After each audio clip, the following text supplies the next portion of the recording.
Welcome to the Fam Lab. We are so glad that you are back with us for another episode of encouraging content. This week we're going to be having a special conversation with Daniel Moreno.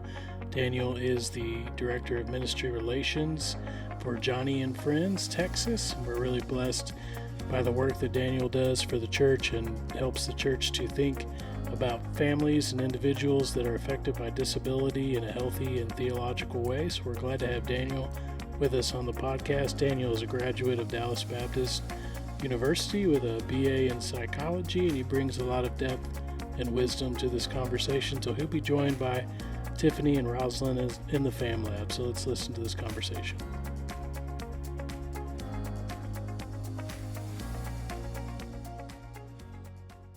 Hi, good morning, Daniel. We are so thankful that you are here with us today. We have Daniel Moreno joining us from Joni and Friends, and Rosalind and I had the pleasure of meeting him over the summer at a Special Needs Connect event. And he works for an organization that does a lot to help support churches and ministries involved with special needs. So, Daniel, just to start us off, do you want to tell us a little bit about who you are and what you do? Yeah, for sure. Thank you guys so much for having me on board. I'm really excited to get to have a conversation with y'all. This is one of my favorite things that I get to do is just connect with different churches and organizations. So to be able to talk about disability in this platform is a real fun thing for me. Yeah, my name is Daniel Moreno. I'm the Ministry Relations Manager for Johnny and Friends Texas. And my role is really twofold. My primary responsibility is to help train churches and help churches develop disability ministries. And so we have a plethora of resources at Johnny and Friends that is all for free for the local church to use to develop disability ministries. And so I provide mentoring and coaching, and it's something that I really, really get to enjoy doing. Ultimately, it's advocacy for individuals and families impacted by disability within the walls of their own church. And so that's really fun. I love to get to do that. And then secondly, my role is to help build strategic partnerships with nonprofit organizations, disability providers, and government agencies so we can provide resourcing for those churches that are doing ministry to families. And so there's a lot of my time is spent getting to have conversations with people, and I really get to enjoy that doing that. I'm also married. Been married for 5 years, and I have a little boy named Mateo, and we have my wife is expecting on December 2nd, and Oh, so yeah, congratulations. Yes. thank you so much. Yeah, we're really excited. Oh, well, that is exciting. Well, we're so grateful for the work you do. It's something that's very meaningful. And I know a lot of families and individuals and churches who are faced with special needs. It can be isolating, and it's so great to have support through an organization like yours. Do you have a personal connection to someone with disabilities, or did something lead you to this work? Yeah, it's a really good question. So it's so funny. When I was going through my interview process, I am connected to disability, but the first person I thought of was my brother-in-law. He has a condition called Friedreich's ataxia, which is very, very similar to muscular dystrophy, but it's something that attacks the nervous system. And so he's been in a wheelchair for a lot of his adult life. And I love him very, very dearly. And so when I was going through my interview process with Johnny and Friends, that was the first thing that popped in my mind. It wasn't until later that it really hit me that I am also attached to disability in a different way. When I was in third grade, my dad was in an accident in which he was working in a warehouse, and his foot was actually run over by Wow. a forklift. He almost lost his foot. Doctors told him that he was never going to get the opportunity to walk again using that foot. But by God's sovereign grace and through his work, through the physicians, they were able to save his foot. And now we play softball together every Thursday. Wow. And I think that's just the Lord's provision. And so it's just so funny that as a child of someone affected by disability, it's become such a normal part of my everyday life to see my dad walk in a way in which if any person were to see him, they would not know that he most of his life is affected by pain from his disability that he experiences. And so, um, and that's another way in which I'm connected to disability. Well, and I think when most of us stop and think about it, we probably are in some way, whether it's somebody in our immediate family or extended family or our circle of friends, most of us are in some way impacted by individuals with disabilities. So knowing Yeah. that, I'm sorry, go ahead. No, yeah. I think the statistics, and we'll talk about this a little bit later, the statistics show that disability is, there's a huge evidence for individuals impacted by disability, whether that's invisible or visible in our society and around the world. And so if most of us were to really sit down and think about it, most people know of someone that has a disability. And yet sometimes it's just not a part of our common everyday thought process to seek out those people and to care for them in the way they need to be cared for. Absolutely. Um, when we consider that and what a big issue it is, how many people are impacted by disability, why is it such an important thing to consider in the church? How should the church be viewing individuals with disabilities, and what are the implications, for supporting or not supporting individuals with disability within the church? Yeah, that's a really good question. I think as believers, we will acknowledge two important things. First, that all humans are created in the image of God, right? In the imago Mhm. Dei. And it's really easy on a Sunday morning or on a midweek Bible study to sit in a room with other believers and open God's word and acknowledge that very truth that is found in Genesis, right? It's also really easy to acknowledge that disability is as a part of God's sovereign purpose. If you're a believer and you believe in a sovereign God, then it's acknowledging that we believe in someone Mhm. who knew the foundation of the world, who we were all going to be when we were born, right? And so it's very easy to acknowledge those things. It's different. It's a different thing to acknowledge and act upon that. And so, as believers and as the body of Christ, it's so important that we look and evaluate our ministries to see if each and every aspect of our ministries are accessible or inaccessible, or if we're working in a state of inclusion or exclusion. And ultimately, what we're talking about here is when we miss out and exclude people impacted by disabilities in our churches, we are missing out on different attributes of God. And each and every single one of us, we experience the Lord and His character, and we cling on to different aspects of His character. So for me, I feel and cling on to God's justice. There is just something about God's justice that draws me closer to Him. And, Tiffany, for you, it may be God's love or His mercy, Mhm. and so when if I were to not interact with you as a believer and to in fact exclude you, I would be missing out on the way that you see and experience God's love and how you bring that to me and to my family.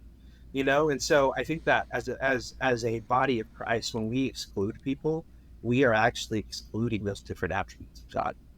Wow. Oh That's boy. really a powerful way to look at it. I think sometimes when we think about disability, we only think about the challenge and the hardship. And when we really look at it in that light as an opportunity to view the character of God, that's a great mind shift and such a healthier way, I think, to consider it.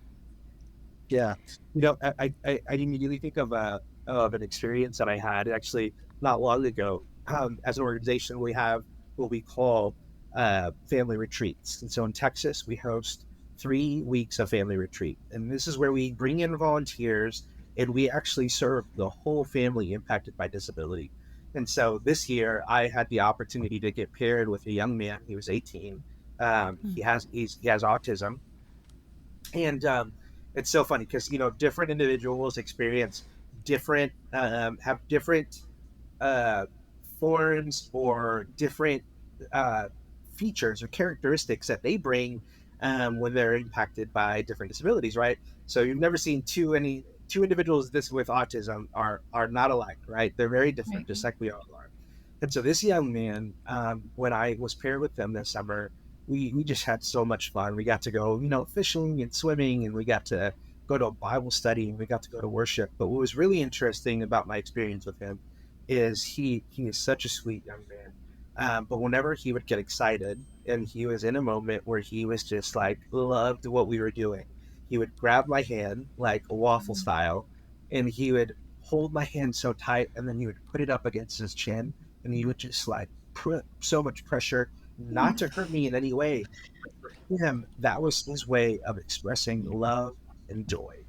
And as an adult man, right, in American society, in American culture, men don't necessarily experience that kind of physical affection with anyone outside of their immediate family, right? And so for me to be getting the opportunity to be alongside this young man, or for just to experience that form of love, but then also joy, just really stuck out to me. And that was something that I really walked away with. Like, wow, how beautiful it was to experience that moment with that boy.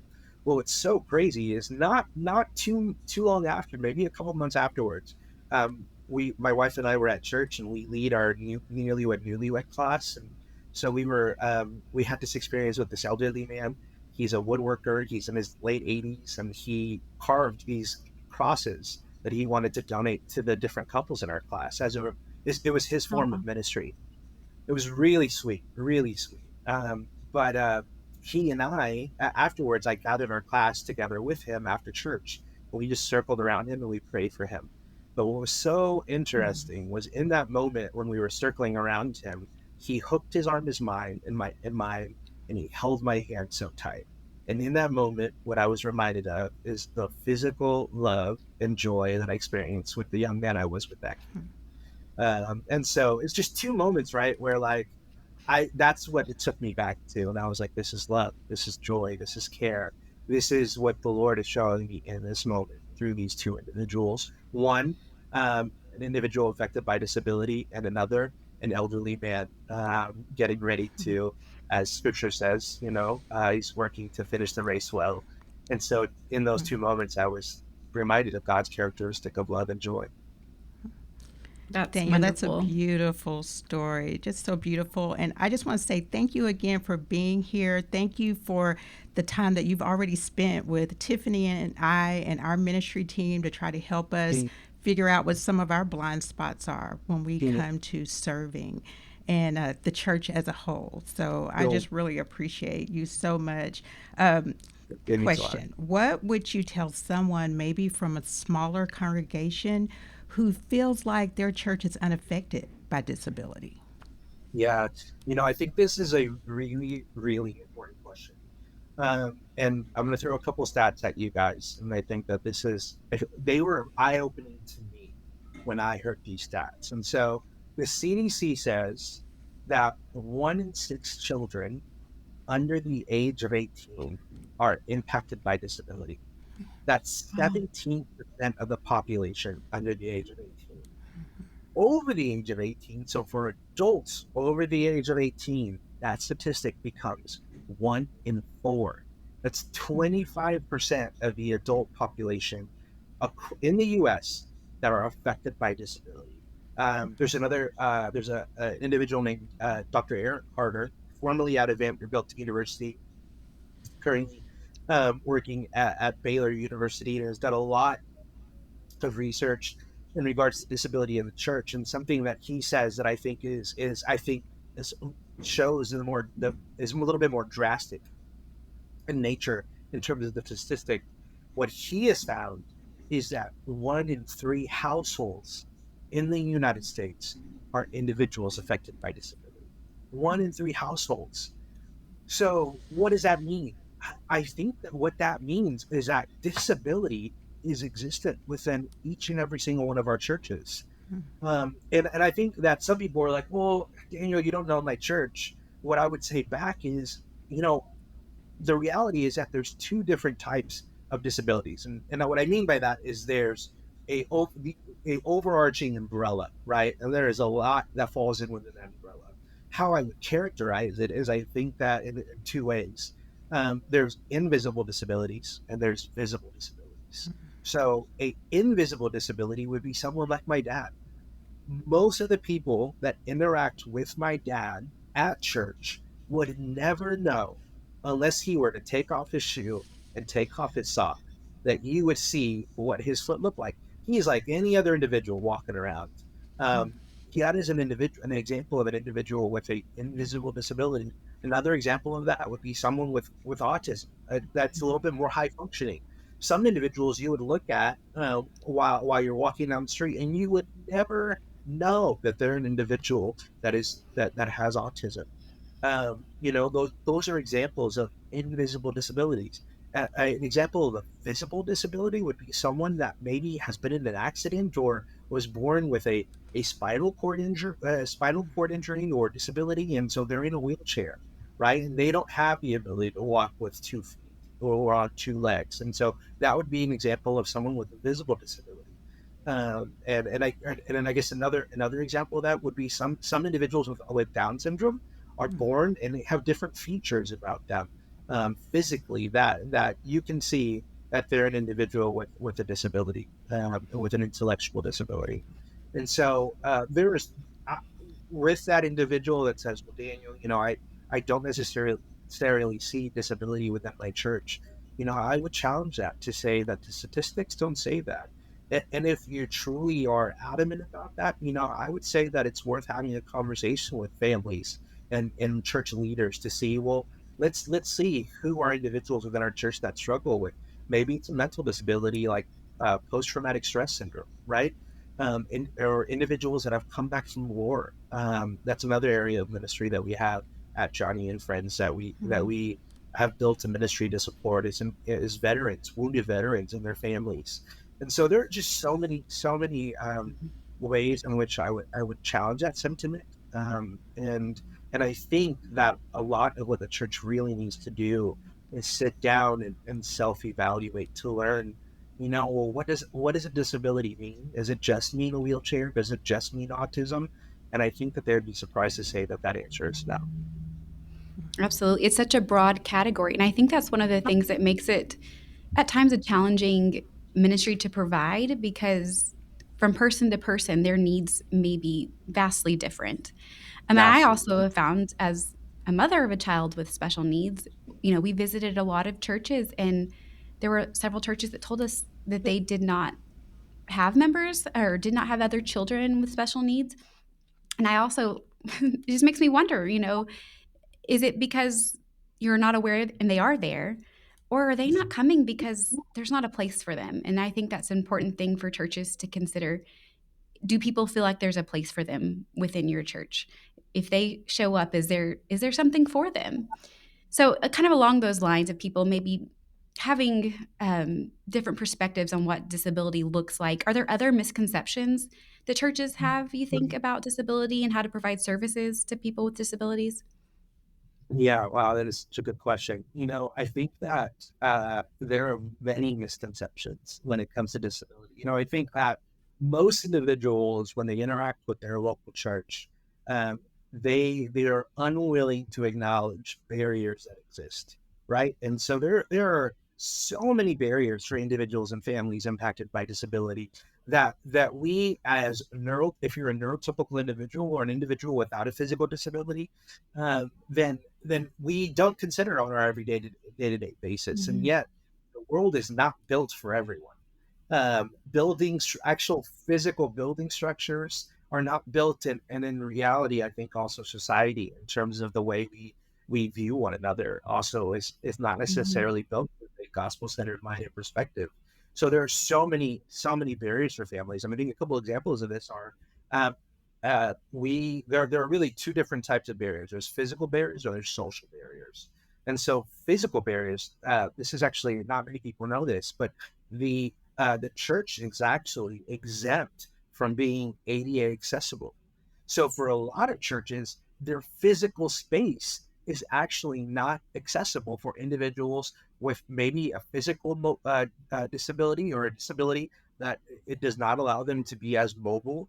And so Mhm. for a lot of families, when they interact with a local church and maybe the youth ministry is on the second floor and they have a teenager with a physical disability that's in a wheelchair, and they literally cannot access the ministry that in which they would be amongst with their peers because there is no elevator present, or the church has an elevator and the elevator doesn't work 50% of the time, right? And so that's an example of a physical disability Another example of a not physical disability, another example of a physical barrier would be, let's say you have an individual within the church that does have a physical disability and they're in a wheelchair or they're immobile or they don't have the ability to be as mobile, uh, yet they have a beautiful singing voice and they have a heart and a desire to help lead worship from the stage. And yet their stage at their local church doesn't have a ramp in which they can access a stage.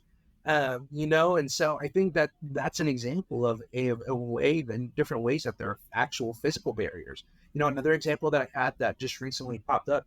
I was meeting with a local church and we were doing a training. And as we were doing this training with the church and talking about this idea of physical barriers, the pastor that was in the session with us realized, he was like, "Oh my gosh, every time I have a meeting with the individual that's kind of taking the charge of starting a disability ministry, who just so happens to have a physical disability and she's in a wheelchair, she cannot access the church office from outside the building or inside the building because in order to get into the church office, there are steps. Mm. And so she literally cannot meet with her pastor in his office or in the main office building area of the church because there are physical barriers that don't allow her to do so. And I think another aspect, and I would love to hear your perspective on this, Tiffany. I think there are also a lot of social barriers for families impacted by disability. I think the one place in which families and anyone and everyone should feel ultimately welcome within the walls of the church, and yet so often that sentiment is not true. So many families, when they walk in to the grocery store or when they walk into a restaurant, they are immediately getting side eyes. They're immediately feeling the guilt and judgment, or the not guilt, but the judgment from society around them. And so for them to walk into the doors of the church and feel that very same sentiment towards them as if they are an inconvenience to that local body, that is an example of a social barrier.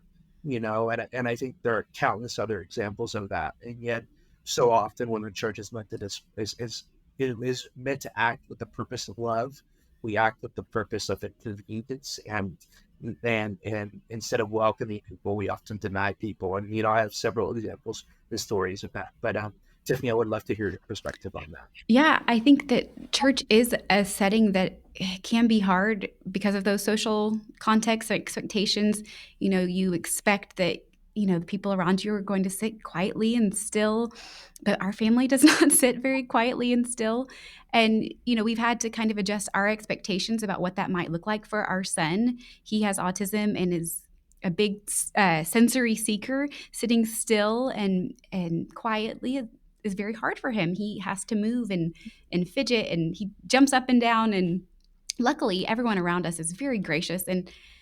But it took me a long time to feel comfortable. When he was younger, you reach a point where people start to, kind of question, and maybe you get those looks when they're really young. Nobody expects a baby or a toddler to sit quietly during church. But it's like we never really outgrew, and we likely never will outgrow that stage where sitting, still is hard. So it took me some adjustments. My expectations for my daughters during service is different than my expectations for my son. I know my daughters are capable of sitting in a quiet, respectful way, but for my son, it's not. And so we work on that with him. We have, goals. We try to make it a little further each time, but it's just not practical for us to sit still for that long. So we get up, we take walks, but it was an adjustment for my husband and I to, adjust our expectations.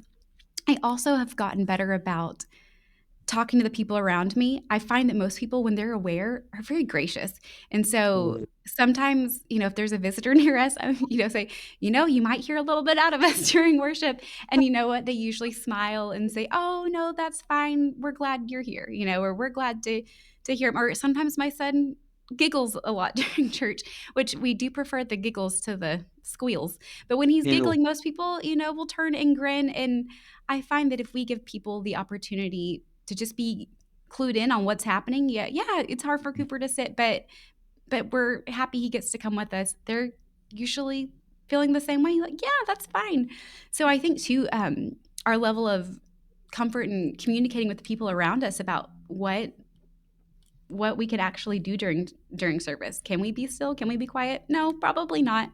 But when Yeah. people expect that, they're less likely to be startled or look around. So I do find that that has helped, is just talking with people. But there's tons of social things that come up in activities. Some things that we would love to do as a family, but if they're really long, we know my son just can't last that long. Or uh, different children's activities that are fun, but I think about his interaction with peers. So there are always things to consider outside of just the physical aspects of the building, but also, like you're saying, about your activities and your programming. Are the things you're offering accessible to families who experience life differently? Yeah, you know Absolutely. what, Harold? I think that's 100% true. And the reality is that those social barriers also come in the form of actual rejection from the local church.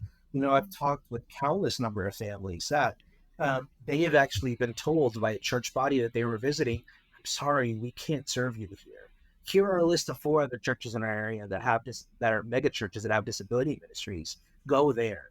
And yet, I think sometimes the church doesn't take into consideration what that feels like for a family. And even myself, that's not something I've experienced within the walls of the church. But that's not to say I can't sympathize with those families.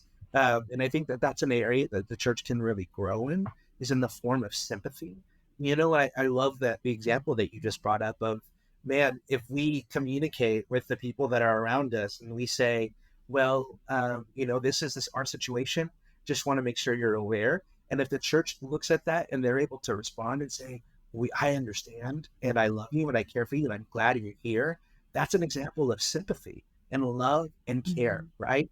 And yet, so often there are so many families that, and just as you've expressed yourself, Tiffany, uh, it's one thing to experience that; it's another to experience the rejection from the local church.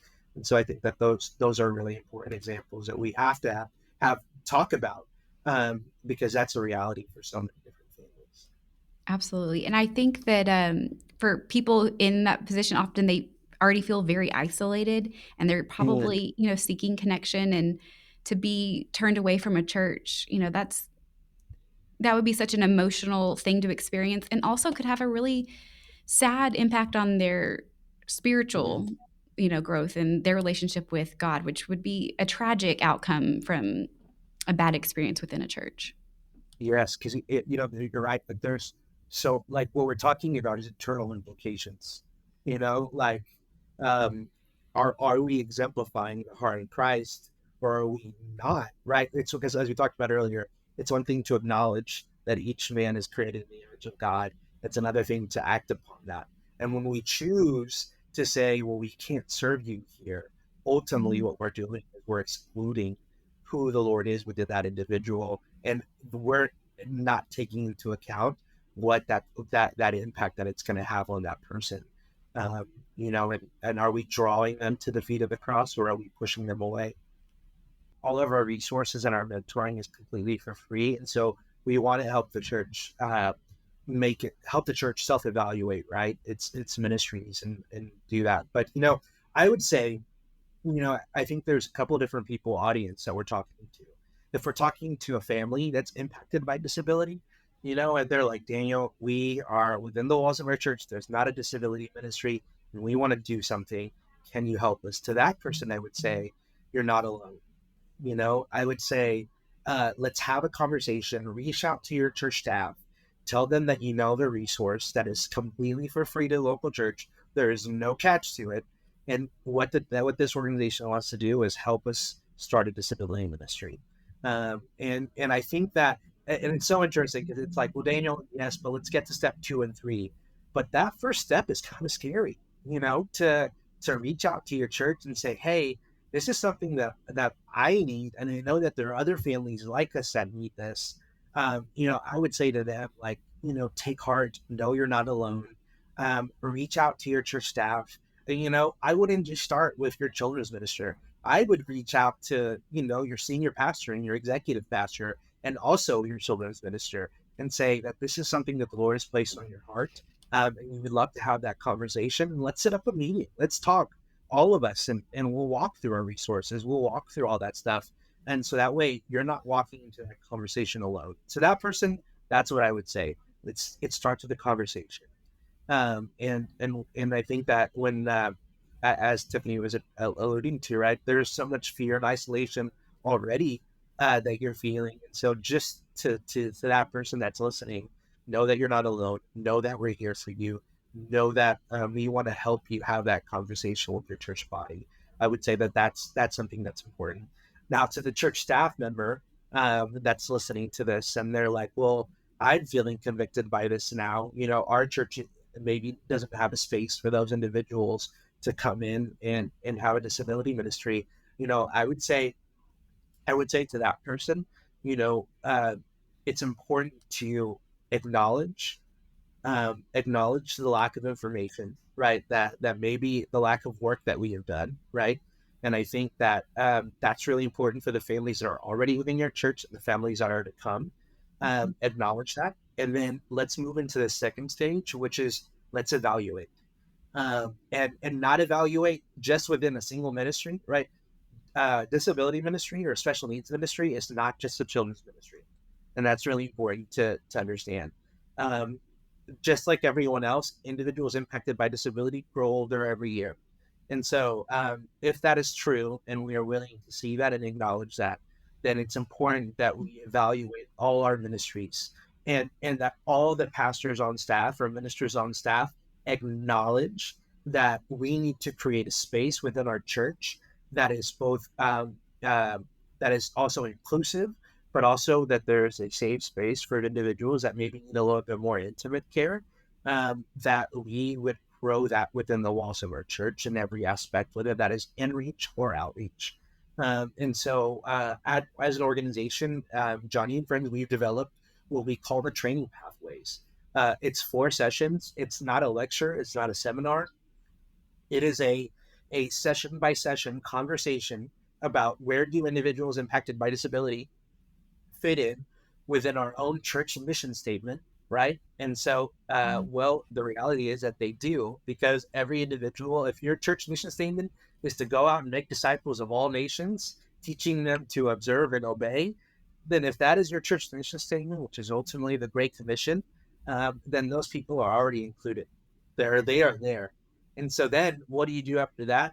Well, then we self-evaluate. And so as an organization, my goal is to come in and help the church have a conversation, facilitate a conversation about this. Let's look at our events. Let's look at our ministries. Let's look at our physical space. Where can we grow in this area? And I think for that church staff member, I would say the body goes as a head goes. So if your church is currently in a state of exclusion and the church has turned away individuals and families, I would say that there's an aspect of repentance that needs to take place there before the Lord, and then action, which is ultimately walking through those steps. And so that's what I would say to those people. And I think the other thing that's important to address here too is, I think for some smaller church families, their thought goes to, well, we don't have that line item in the budget, or Mhm. or we don't have the money to pay for someone to be over this ministry part-time, full-time, let alone part-time.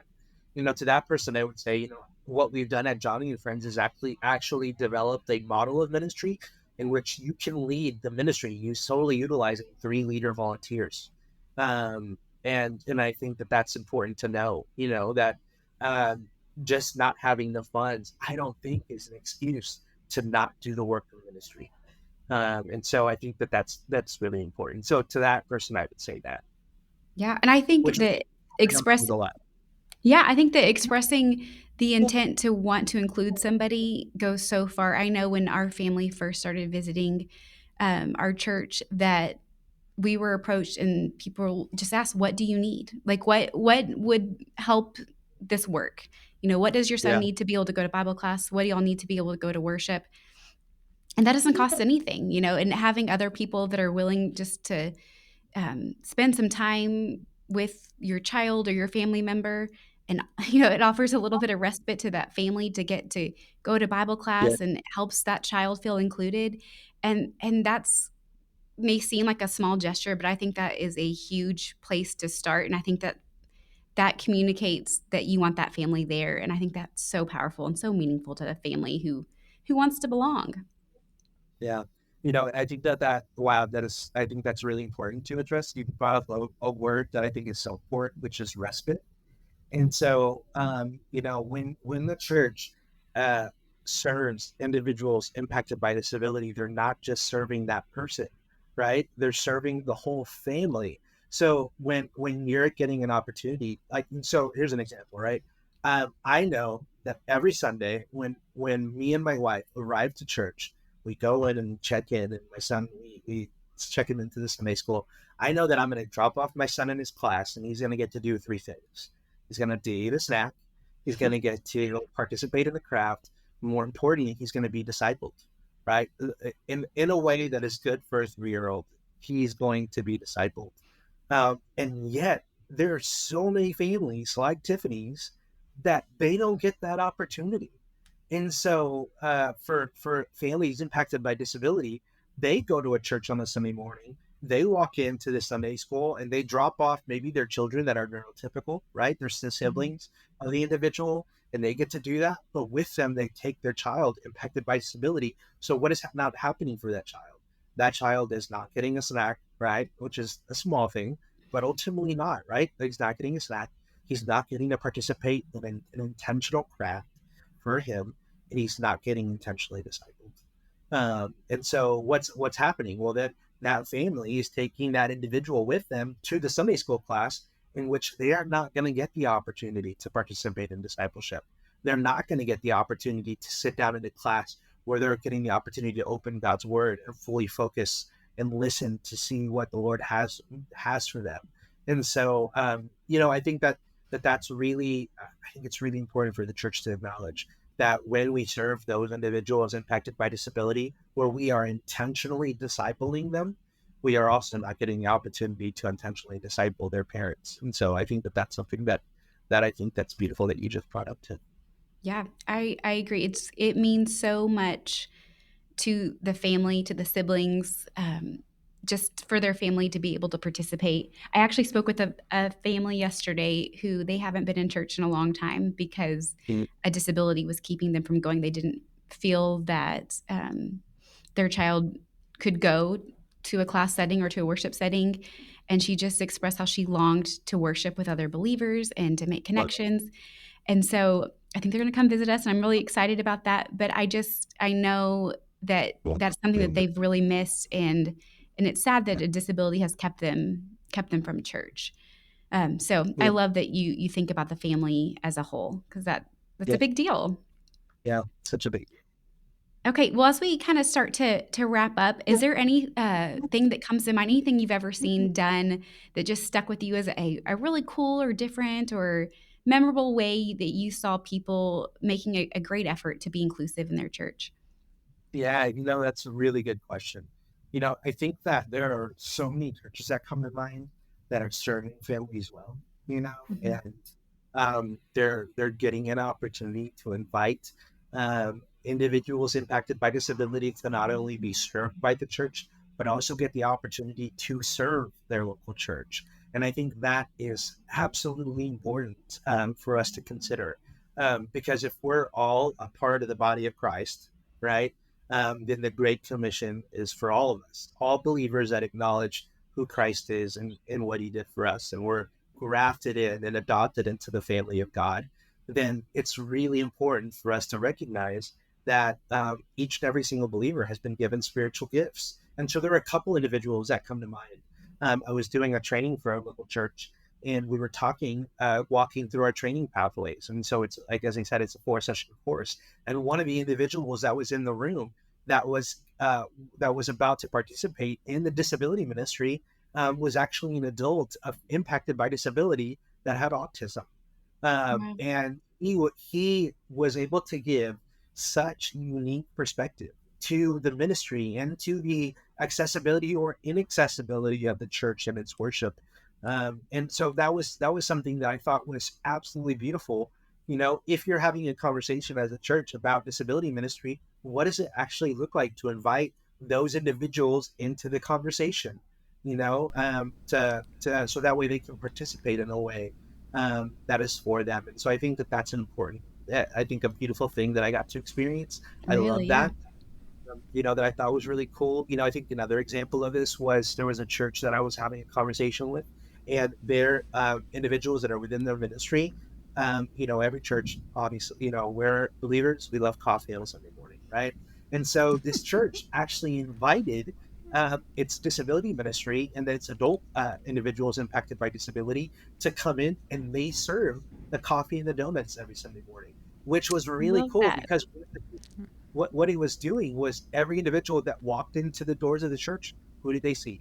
They saw individuals that are neurotypical and individuals without disabilities and individuals with disabilities. And I can only imagine as a parent what that would feel like walking into the walls, into the doors of the church for the first time and immediately seeing someone that looked or that was like my child, and to be able to just feel like I could take a deep breath and be like, this could be a safe place, And so to be able to do that, I think that's another beautiful example of bringing individuals and allowing them uh, to participate within the walls of the church. And ultimately, that is a culture of a church that is all about contribution, contributing.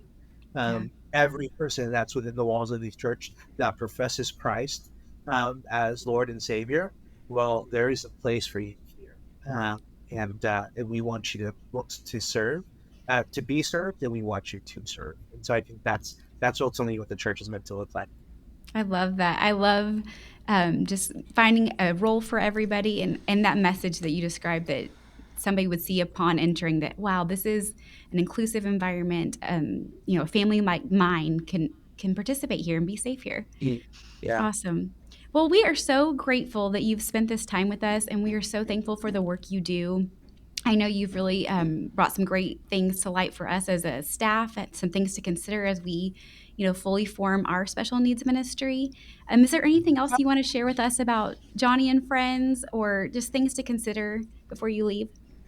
Yeah, I would say two things. I think from a scriptural perspective, there are countless accounts of the Lord interacting with individuals impacted by disability. And if that was a priority through the Holy Spirit for those individuals for those stories to be in Scripture, then I think it has to be a priority for us. An example of that is in Mark Amen. 14 is a story. Mark 10, verse 46 through 52 is a story of Bartimaeus, the blind beggar. I would encourage the local church to read that and see what the Lord has for them in that. I think there's a lot of richness in that text. And then, I think on the fun side, as an organization, we have developed some really cool partnerships that we're really excited Mhm. about. That the Lord has just opened doors for us, and this is outside of our family retreats, which we'll definitely provide that information so that you guys can link it in the podcast description, and Wonderful. people can learn about what we do in terms of our family retreats, both here in the States, but then also internationally. And then we also have a ton of work that we're doing internationally with a program that we call Wheels for the World. Mm. And so if you're interested in volunteering, we love volunteers at Joni and Friends. So come in, learn about disability ministry, but then get some hands-on experience. And so there's some really cool things that you could do there. But then also specifically within the state of Texas, we have some really cool programs that we've been able to develop outside of our family retreat or warrior getaway that we have. We actually have what we developed that's called a marriage getaway. And so it's a weekend experience. We have two a year. I think we're adding a third one where parents, it's $150. They can go and they get a weekend away. They have to find their own care and their own respite for their children, but they can go and they can experience just like a weekend of like marriage counseling. And this is and they're amongst other marriages that are also impacted by disability, and so it's intentional conversation that is meant to happen there, and guidance and direction, and it's just a refreshing weekend that we think is really beautiful. And so that's something that's a resource there for families. And obviously, as I shared earlier, our family retreat is something that we do during the summer that we love and are always needing volunteers, and families are always welcome to participate. For that, we actually set aside several slots for each week that we host for new families. And so that's also really important. That's a full week of familial care and respite that is really important for the individual impacted by disability, for the siblings of that individual, but then also for parents to come and enjoy. Parents can go horseback riding, they can go on a date night, they get to participate in an art spa. It's a beautiful, beautiful experience, all the while their children are being cared for. So would love to invite you guys to participate in that also if you're listening to this. And then lastly, we have some really cool partnerships that we've developed. We actually just held our first annual sensory friendly morning at the State Fair of Texas. And so we brought in volunteers and we provided buddies for families that were attending the fair for the first time. And so the fair is an incredible, incredible partner. They actually had a guided itinerary for those families. So our volunteers could That's help right. act as a guide, to help direct families around the State Fair of Texas, which was really beautiful. It was such a cool experience. We had, including volunteers, over 400 people registered for the Wow. event, which was absolutely beautiful. And so that was really cool. We've been able to partner with the Dallas Zoo and participate here and participate in the sensory friendly morning at the zoo, which was really sweet. And we're looking to go a little bit deeper with that partnership, and we'll see what the Lord does there. And we're just scratching the surface. There are so many ways to participate. We're building partnerships in Houston, where I just had someone reach out to me in San Antonio. We're in Austin, and so we're all over the state of Texas. And so wherever you are, if you're interested in learning more about disability ministry or participating, we have something for you. And so I think that's definitely what I want to share. Great. Thank you again so much, Daniel. Daniel. Go Yeah, ahead, I'd like Yeah, to Rosalind. thank you. say just what a great resource you are.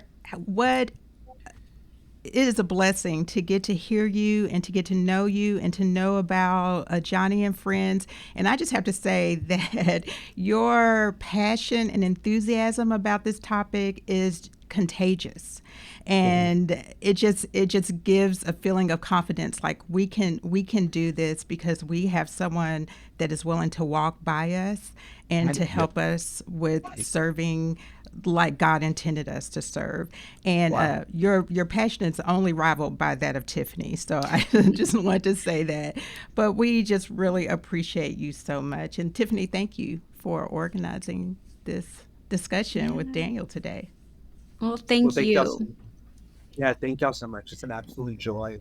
Um, the love of Christ is definitely evident within the Lost Food Church, and I'm excited that I've gotten to know you guys, and I'm excited to see where the Lord takes us, and how beautiful is it that we can come together and help advocate for their families.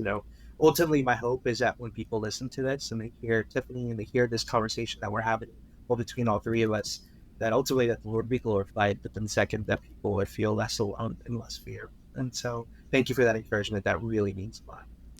Thank you. You're right. This has eternal implications, and we're so thankful for the work you're doing. So, thank you guys.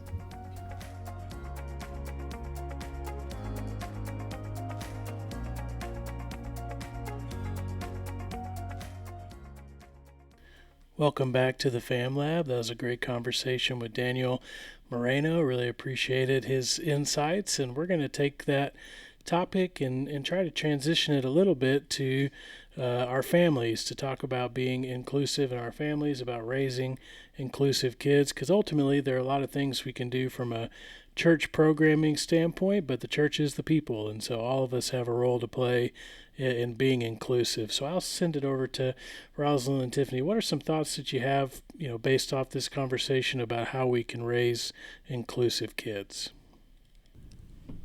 I think one of the biggest things that we can do as parents is to teach our children to care for others, to be empathetic and compassionate.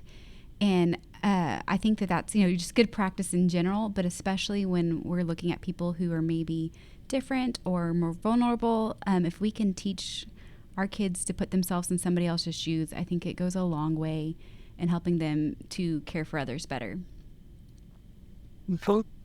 Yeah, I totally agree with that, Tiffany. I think that empathy piece is really important because what that means is that not only are you feeling something for that person, but it's that you're putting yourself in their shoes and you're thinking about how would I feel? Or what do I think they need? Because I can imagine myself being in that place. So those are, teaching empathy is very important thing for us to do with our children. And I would also say, and we say this, and it just cannot be underscored enough, that kids learn more from what we do than what we say. So I just thinking back on Daniel's conversation and just us engaging, not only having conversations with our kids about people with special needs and disabilities, but us engaging people and volunteering and understanding more, not being afraid to ask questions and to have conversations about the hard things.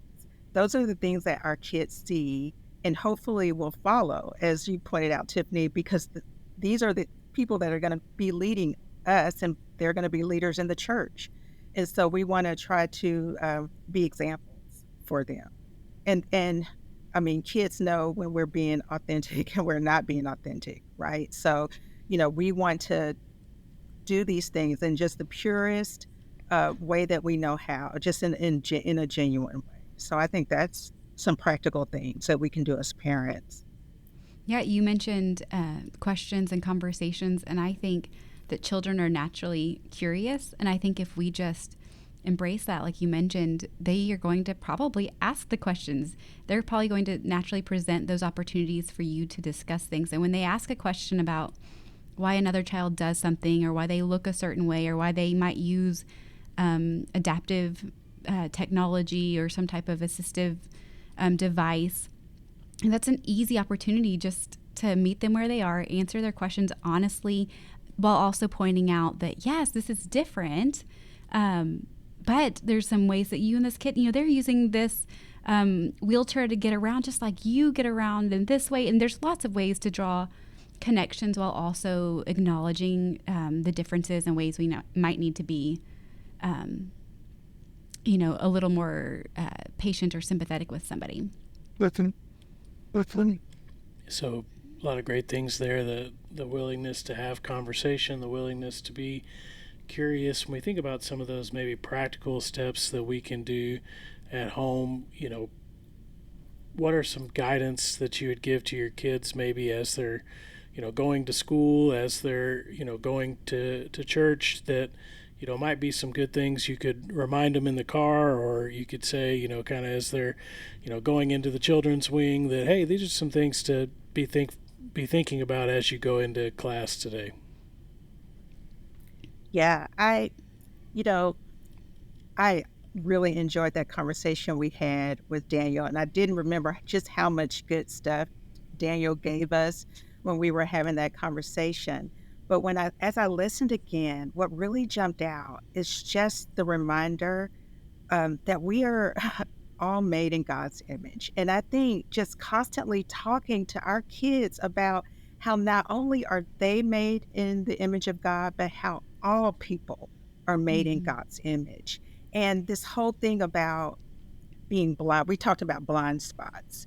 And so this whole thing about being colorblind, any kind of blindness is not what we want. We want to see people. We want to see God's character and God's uniqueness that he has made all of us in, because it comes from him. We're all made in his image. So just those conversations about, hey, these differences are beautiful.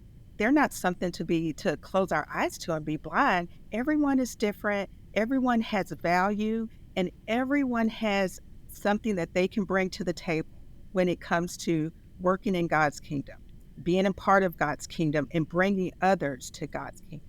So I would say just constant reminder about the fact that everyone has value, and that we need to look at people and look at their differences and see God in everyone. Absolutely. And Matt, you mentioned, those things you can say to your kids as they're about to run out the door to school or walk into Bible class.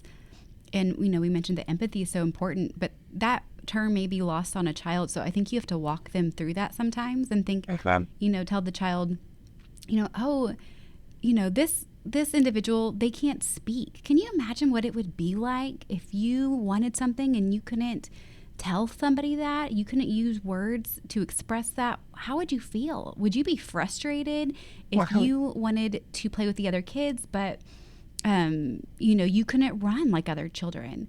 And then getting them thinking along those lines of like, oh, I would be sad, or that would be a hard thing to do.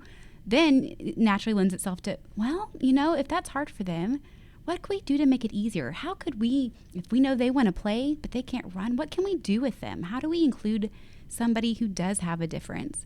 And I think just walking them through, first acknowledging that empathy piece. Okay, how would that feel? And then what would you want someone to do for you? I think that can prompt them to then practical actions and ways to include. I think those questions are really helpful. And I know as a dad, I make too many assumptions about, my kids' level of processing, the world that they're in, and helping them, develop those tools for looking at situations, I think is really, really important. One thing we wanted to also talk about that was mentioned in the conversation is how we need to grow with the kids as they grow, and that there will be hopefully a place for adults in our community as well with disabilities. What are some thoughts about teaching our families to be a place that is welcoming to adults with disabilities? I think Rosalind hit the nail on the head when she said that our kids pick up on what we do and our authenticity way more than the things we say. And I think leading by example and not shying away from somebody who is different or has an obvious need, or sometimes it's a not so obvious need, but your children seeing that not everyone that you spend time with is able to do the things you do or is capable in the same ways that you are, but also telling your child when you spend time with somebody maybe who's different, like, man, that was a good experience, and drawing attention to the fact that it's a good and enjoyable and a loving thing to do to include others who are different, who might be disabled or have a special need. Yeah, I agree with that. And we'll just add on to say that, again, being an example and being an ally. So even when there is no one in the room with a obvious disability, to always keep people with special needs and disabilities in mind, and being an advocate, thinking about perspectives, thinking about, we have to do that with programming, thinking about how someone with a disability or a special need can take part in whatever we're doing. And if that is not there, then being an ally and asking the questions and saying, well, what part can I play to help someone that can't access whatever we're doing? How can I help them be a part of it? So, I mean, that's something that I would say from a very early age, kids can also be allies at school, right? They can see someone that is not being treated well for any reason and can be that person that stands with them or tries to seek out their best. And that's what we should be doing for everyone, is seeking their best. One thing that was mentioned in Daniel's insights about experiences with different churches and different things is there is the possibility of resistance, even by people who maybe know that they are resisting what is something that should be celebrated, and having all types of people at our church. Any tips for when you might encounter some resistance when you're trying to be an ally or an advocate? Man, I would just say a lot of that, Matt, is perspective. And one thing is that if you believe that we are all made in God's image, that we all have value, then every single person that walks through our door has some value and therefore can make a contribution to our body. And so just believing that changes everything. And I think that when you run against that resistance is because people are thinking what they have to provide or give to a situation instead of, wow, there are some blessings there that if I resist this, that I am leaving on the table, because this person is made in God's image. They're here, and they may have a gift. We all have gifts, but they may have a gift that we don't currently have. They may have something to offer this body, you know, that we just didn't even know we needed. So I would say that resistance, he talked about, actually sometimes there needs to be repentance, because, and I believe that's the case, because if we are not engaging every single person as we're supposed to, and as part of this gospel that we're supposed to be bringing everyone in, and this gospel call, if you don't make room for everyone, then you're not fully doing it. So, And I think anytime you hit resistance, it's likely a matter of some practical issue, some logistical thing. Somebody has a misunderstanding or a concern about resources or manpower. I think at the heart of it, I don't think there's anyone I've come across who doesn't desire for everybody to be loved and their needs to be met. I don't think that is often something you will run across. So I think starting with that common ground, that this is what we all desire. We all desire for everyone to have their needs met. We all desired for everyone to be treated in such a way that shows that they are loved and valued as an image bearer. I think starting there, and then just making that desire known, that we strive to include and we strive to love people well, that goes a long way. And then you can follow with some of those practical things and hammering out the details of how does this look, what do we need to do, what programs need to be in place. But I think that most often you will find that everyone's desire is for people to be loved and accommodated and included. Yes, and can I just piggyback on that to say, Tiffany, I think a lot of times it's born out of fear, and it's the fear of the unknown, like we don't know what to do, or we don't have the resources, and that's what I love. I'll tell you, just this last year, my eyes have been open to Joni and Friends and what they offer. I just think that is fantastic that they offer this service, and I pray that the right people will hear this podcast and know that they can get services that don't have, like Daniel said, don't have any strings attached, but that just will give you practical things that you can do to help people feel more welcome in our congregations. I think that's a great place to end this conversation. We encourage you to check out some of those resources from Joni and Friends, and to just have conversations about how we can be more inclusive in our families and in our church community. So thank you so much for joining us on the Fam Lab.